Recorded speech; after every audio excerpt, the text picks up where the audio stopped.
Hello guys, അങ്ങനെ മമ്മിയെ കൊണ്ടുവന്ന് കഴിഞ്ഞിട്ട് പിന്നെ അങ്ങോട്ടും ഇങ്ങോട്ടും എല്ലാം പോക്കായി നല്ല തിരക്കായിരുന്നു. സോ മമ്മി വന്നതിൻ്റെ മെയിൻ ഉദ്ദേശം തന്നെ അനിയൻ്റെ ഗ്രാജുവേഷൻ ഡേക്ക് പോകാനായിട്ടായിരുന്നു.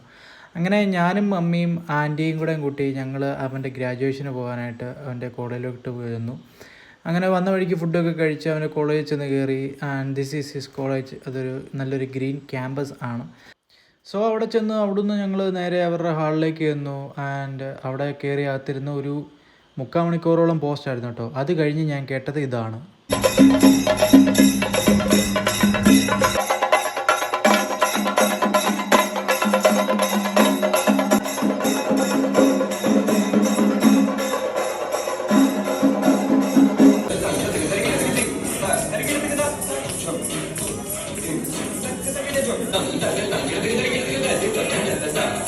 അങ്ങനെ സ്പെഷ്യൽ ഗസ്റ്റിനെല്ലാം ഒരു വാം വെൽക്കവും കിട്ടി. പിള്ളേരെല്ലാം അകത്ത് കയറി.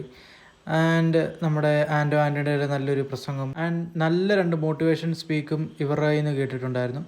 ആൻഡ് എൻ്റെ ബ്രദറിന് ഒരു സ്പെഷ്യൽ അവാർഡ് കൂടെ ഉണ്ട്. ആൻഡ് അവൻ ഏറ്റവും കൂടുതൽ പ്ലേസ്മെൻറ്റ് കിട്ടിയിട്ടുള്ള അവനായിരുന്നു. So we were so proud. And അതെല്ലാം കഴിഞ്ഞിട്ട് ഫോട്ടോ സെഷനിലേക്ക് പോയി. ആൻഡ് ഇതൊക്കെയാണ് അവിടെ കഴിഞ്ഞ കാഴ്ചകൾ. സോ ഇതെല്ലാം കഴിഞ്ഞിട്ട് അവൻ്റെ ഫ്രണ്ട്സുമായിട്ടെല്ലാം കറങ്ങി തിരിഞ്ഞ് നമ്മൾ അതുവഴി എല്ലാം കുറച്ച് നേരം നടന്നിട്ടാണ് തിരിച്ച് വീട്ടിലേക്ക് പോകാനായിട്ട് ഉദ്ദേശിച്ചത്. സോ ആൻറ്റിയെ കൊണ്ട് തിരിച്ച് മഠത്തിലും വിട്ടിട്ട് ഞങ്ങൾ വൈകിട്ടൊരു പിസയും കഴിച്ച് അന്നത്തെ ദിവസം തീർത്തു. ഈ മോട്ടിവേഷൻ സ്പീക്കിൻ്റെ ഇടയ്ക്ക് എനിക്കൊരു പറ്റി. അത് ഞാൻ അടുത്ത വീഡിയോയിൽ പറയാം.